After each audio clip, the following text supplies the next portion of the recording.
Welcome to ABC campus. आज हम company law में आईकैप का स्प्रिंग 2022 के अटैम्प्ट से एक पास्ट एग्जाम क्वेश्चन डिस्कस करेंगे जो कि इंडिपेंडेंट डायरेक्टर के टॉपिक पर है। तो इसमें दो पार्ट्स हैं। पहला पार्ट जो है वो कंपनीज एक्ट 2017 की प्रोविजंस को डिस्कस कर रहा है, और जो पार्ट बी है वो रेलिवेंट जो रेगुलेशंस हैं, companies manner and selection of independent directors regulation 2018, उनसे रिलेट कर रहा है। तो पहले पार्ट ए को देखते हैं जो कि स्ट्रेट फॉरवर्ड उन्होंने पूछा हुआ है कि under the provision of companies act discuss the manners of selection of N independent director, कि किस तरीके से इंडिपेंडेंट डायरेक्टर को सिलेक्ट किया जाएगा, वो मैनर सिंपली डिस्कस करें। तो सेक्शन 166 के मुताबिक, जिसमें काफ़ी जो इंडिपेंडेंट डायरेक्टर की डेफिनेशन और क्राइटेरियाज भी डिफाइन किए हुए हैं, साथ ही मैनर भी बताया हुआ है कि an independent director to be appointed under any law, rules, regulation और कोड, यानी वो कोड ऑफ कॉर्पोरेट गवर्नेंस हो, लॉ हो, रूल हो, रेगुलेशन हो, shall be selected from a data bank containing name, address, qualification of person who are eligible and willing to act as independent directors। अब ये data bank maintain कौन कर रहा होगा? Maintained by any institute, body और institution, जिसको law के अंदर डेफिनेशन उन्होंने इंस्टीट्यूट की ही दे दी है, चाहे वो कोई फिर प्रोफेशनल बॉडी हो, कोई एसोसिएशन हो, लेकिन उसको नाम जो है वो इंस्टीट्यूट कहा जाएगा। As may be notified by the commission, जिसको कौन नोटिफाई करेगा? एससीसीपी। और उसका क्राइटेरिया क्या है? Having expertise in creation and maintenance of such data bank and post on their website for the use by the company making the appointment of such director. तो basically तरीकेकार ये होगा कि SCCP एक institute notify करेगा, वो जो institute notify होगा वो एक डाटा बैंक मेंटेन करेगा, उस डाटा बैंक में नाम लिखे जाएंगे, name, address, qualification of person जो एलिजिबल होंगे इस सारे प्रोसेस के लिए, और फिर कंपनी उस डाटा बैंक में से सिलेक्ट करेगा किसी भी डायरेक्टर को। और लॉ ये क्लैरिटी के साथ कहता है कि जो रिस्पॉन्सिबिलिटी होगी वो इंस्टीट्यूट की नहीं होगी बल्कि उस कंपनी की होगी जो अपॉइंट कर रही है, कि responsibility of exercising due diligence, के वाकई वो डायरेक्टर इंडिपेंडेंट है और वो एलिजिबल है to be appointed as independent director.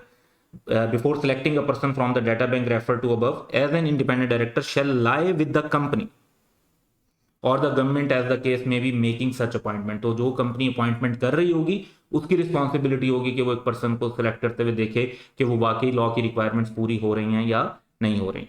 तो इसमें इसको आप पॉइंट वाइज भी रिस्पॉन्ड कर सकते हैं। यहाँ पर हमने स्ट्रेट फॉरवर्ड जो बुक की वर्डिंग थी वो यूज कर दी है। आप इस तरीके से भी लिख सकते हैं कि एससीसीपी एक कमीशन को नोटिफाई करता है, एससीसीपी एक इंस्टीट्यूट को नोटिफाई करता है, वो इंस्टीट्यूट डाटा बैंक मेंटेन करता है, डाटा बैंक में तमाम उन लोगों के नेम, एड्रेस, क्वालिफिकेशंस होती हैं जो एलिजिबल होते हैं और विलिंग होते हैं कि वो डायरेक्टर बनना चाहते हैं, और वो इंस्टीट्यूट जो है इस चीज़ में क्रिएट और मेंटेन करने में एक्सपर्ट होता है डाटा बैंक, और उन्होंने वेबसाइट पर भी दिया हुआ होता है। कंपनी फिर उस डाटा बैंक में से जो है वो सेलेक्ट करती है। तो ये होता है मैनर ऑफ सिलेक्शन।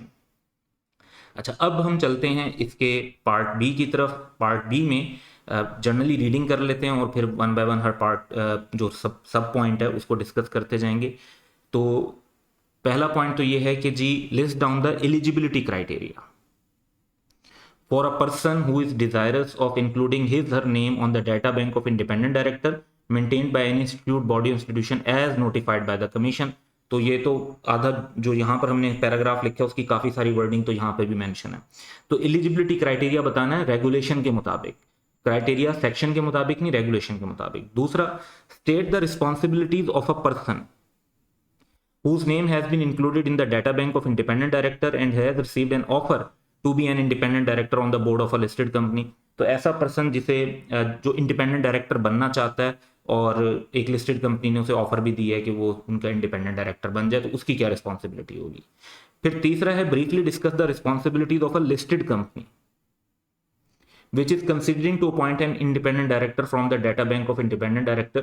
तो एक अच्छा क्वेश्चन है कि वो ये डिस्कस कर रहे हैं कि भाई एलिजिबिलिटी क्राइटेरिया क्या होगा, वो जो पर्सन जिसे जो डायरेक्टर बनेगा उसकी क्या रिस्पॉन्सिबिलिटीज बनती है, और जो कंपनी उनको डायरेक्टर अपॉइंट कर रही है उस कंपनी की क्या रिस्पॉन्सिबिलिटी बनती है। तो ये तीन perspective, eligibility criteria, responsibility of person being appointed as independent director and company appointing the independent director, इनको हमने डिस्कस करना है। और ये एज सच जो है ना, इसमें कोई सिनेरियो तो है नहीं, तो बुकिश जो इम्पैक्ट है वो सेम टू सेम लिख देना है। इस पर अगर आप हमारा लेक्चर देखेंगे सेक्शन 166 पे तो वो ज़्यादा डिटेल में हम डिस्कस कर रहे होंगे, यहाँ पर हम ऑब्वियसली उतनी डिटेल में जाके डिस्कस नहीं कर रहे। तो कोई भी पर्सन जो चाहता है कि उसका नाम data bank of independent director में आए तो वो एजुकेशनल रिक्वायरमेंट्स भी पूरी करनी होती हैं और कुछ अदर रिक्वायरमेंट्स भी पूरी करनी होती हैं। पहली चीज़ तो ये है कि वो पर्सन जो है उसके पास या तो ग्रेजुएट डिग्री हो जो कि ऐसी यूनिवर्सिटी से हो जो HEC पाकिस्तान से अप्रूव्ड हो, या वो मेंबर ऑफ प्रोफेशनल बॉडी हो जैसे ICAP का मेंबर। एंड यानी सिर्फ ये क्वालिफिकेशन या डिग्री इनफ नहीं है, इसके साथ है एंड उसके पास 5 इयर्स का रेलिवेंट एक्सपीरियंस होना चाहिए रेलिवेंट फील्ड के अंदर। Relevant field finance, law, management, sales, marketing वगैरह ये हैं जो कि कंपनी के बिजनेस से रेलिवेंट हो। या फिर एक और ऑप्शन है, ये देखिए यहाँ पे है और, यानी अगर वो प्रोफेशनल बॉडी का मेंबर नहीं है, ये ग्रेजुएट नहीं है और 5 ईयर का एक्सपीरियंस या नहीं है उसके पास, तो यानी तो फिर दूसरा ये है कि क्वालिफिकेशन अगर ना हो तो फिर एक्सपीरियंस की रिक्वायरमेंट बढ़ा देता है लॉ, और वो कहता है कि फिर उसके पास 15 ईयर्स का एक्सपीरियंस होना चाहिए।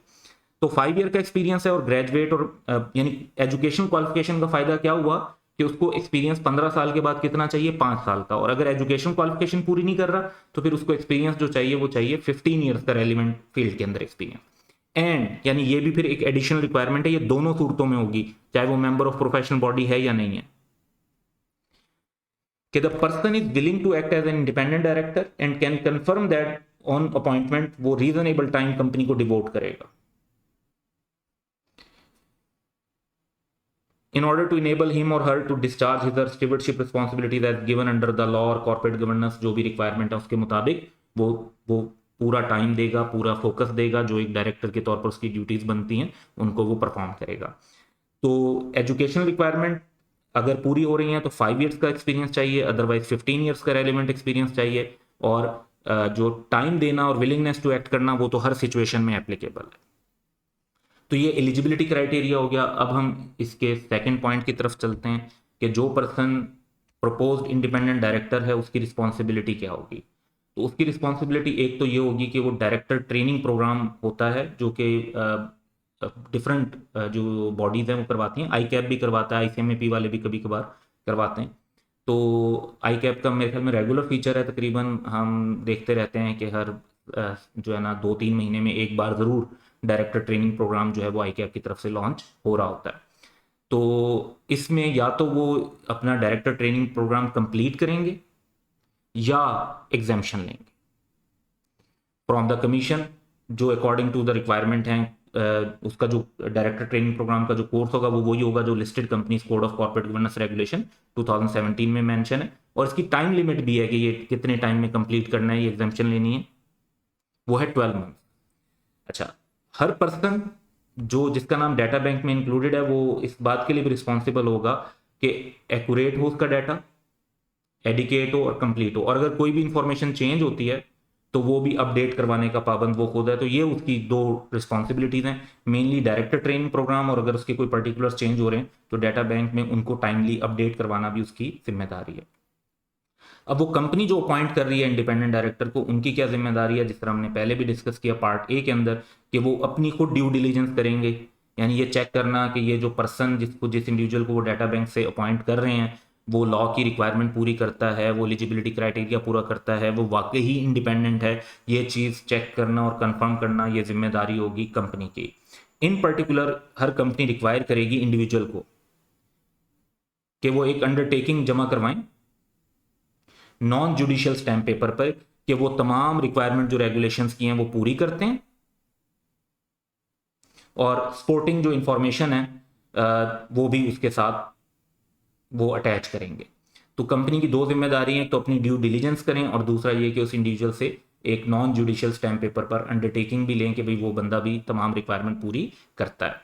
तो इसी तरीके से हम ये कह सकते हैं कि ये वाली जो पॉइंट है ये इधर भी इसकी भी ड्यूटी बनाई जा सकती है कि इनको ये अंडरटेकिंग देनी होगी।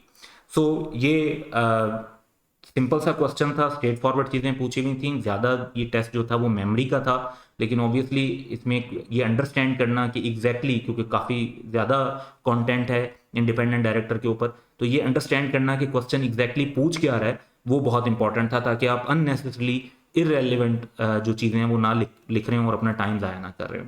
So that's all for today. Have a good day.